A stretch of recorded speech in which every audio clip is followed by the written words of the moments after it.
সকালবেলায় বর এখানে রেডি হচ্ছিল আর আমি ওর পাশে বসেই কিছু ছোট ছোট ক্লিপ তুলেছিলাম তোমাদের সাথে শেয়ার করব বলে। তো যাই হোক, দেখো ও এখানে অফিসে যাবে বলে রেডি হচ্ছিল আর আমি বসেছিলাম না বন্ধুরা, আমার কিন্তু সমস্ত কাজই সকাল সকাল হয়ে গেছে। যেহেতু ও ওঠার অনেকটা আগেই আমি উঠে পড়ি, আমার সমস্ত কাজ হয়ে গেছে। আর দুজন মানুষের কতই আর কাজ থাকে বলো।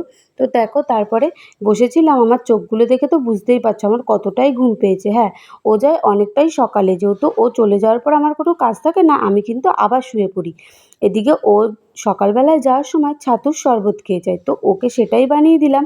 আর এদিকে এসে দেখি বাবুর জামা চেঞ্জ, কিনা ওই জামাটা নাকি ভালো লাগছে না, কত যে ঢং দেখবো। যাই হোক, আমাকে তারপরে বাই সাই বলে বেরিয়ে পড়লো অফিসের জন্য। আবার সেই ৮-৯ ঘন্টার অপেক্ষায় ও চলে গেলে আমার যেন আর ভালোই লাগে না।